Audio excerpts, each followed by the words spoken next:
The iPhone 6 is finally available for sale after the big announcement, and it's the thinnest iPhone yet with a premium build quality. So without wasting any more time, this is my first look at the Apple iPhone 6. Now, Apple has always been known to manufacture premium and well thought about products, and the iPhone 6 has continued with this type of design. And it's fair to say that one of the main reasons the iPhone appealed to a lot of people is purely based on how it looks. The iPhone is constructed of glass and aluminium, which makes the overall design looks great. The iPhone 6 is Apple's thinnest iPhone yet. It is 6.9mm thick and weighs in at 129 grams, and the 6 Plus on the other hand is 7.1mm thick and weighs in at 172 grams, which is not bad considering the size of the phone. The 6 Plus is only 0.2mm thicker than the standard 6 and is 43 grams heavier. Now, this is pretty good for the size of the handset and how Apple has made the overall design very slim and very lightweight to hold. The Touch ID is still present here on both models, with the speaker and the mic grill at the bottom, along with the lightning port and a 3.5mm headphone jack. The standby key is now placed on the right hand side to make it easier for one-hand gymnastic, along with the SIM slot. The volume rocker and the profile switch still lives on the left hand side. The back itself is made up mostly of aluminium with a strip at the top and at the bottom. The strip at the top is for the NFC technology, and then you have the camera and the flash there as well.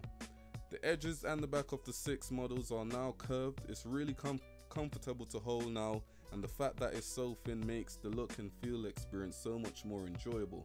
A LED backlit IPS LCD screen can be found on both models of the iPhone.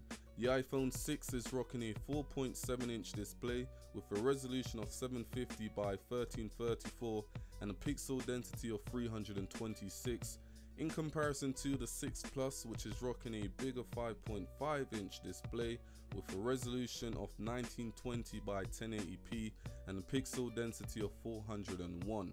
So the 6 Plus on paper has a better display in terms of resolution, but nothing that you'll significantly notice. Both displays are very bright and sharp, and is pleasing to the eyes. Handset are also covered with the shattered proof glass, which is said to be the best they've used on any iPhone. And if it's anything like the shattered proof glass which can be found on the Sony Xperia Z2, then you won't be disappointed. Now, in terms of performance, the iPhone is not rocking a octa-core or quad-core processor. It's still rocking a dual-core processor, which is very smooth. It's a 1.4 GHz processor with the Apple A8 chipset itself, which allows the phone to run very smooth. It's also running iOS 8, again a very smooth operating system, which allows you to do a lot without the phone lagging or anything like that. Me myself, I've played a few games on the handset and had loads of apps open in the background, and it's fair to say that the phone hasn't crashed or anything yet on me, but I'll continue to use the phone and see how it goes over the next 2 weeks or so. And then once I do my review, I'll give you guys an update in terms of the performance. It also has 1 GB of RAM for multitasking. It's said to be one of the best phones you're going to get out there as well for gaming. So if you're into gaming, the Apple iPhone 6 is one of the best you're going to find on the market. Now, in terms of the configurations, the Apple iPhone 6 has a 16GB model, a 64GB model, and a 128GB model. Now, 16GB model, I'm not really getting why Apple went ahead and done a 16GB model. They should have just went to 32, 64, and 128GB, because the software itself takes up around 4GB of the 16. So to me, that doesn't really make sense. But hey, we'll see how it goes. People will still buy the 16GB. Now, in terms of the battery life is slightly better. I've used the phone since yesterday, and the battery died around 1 o'clock today.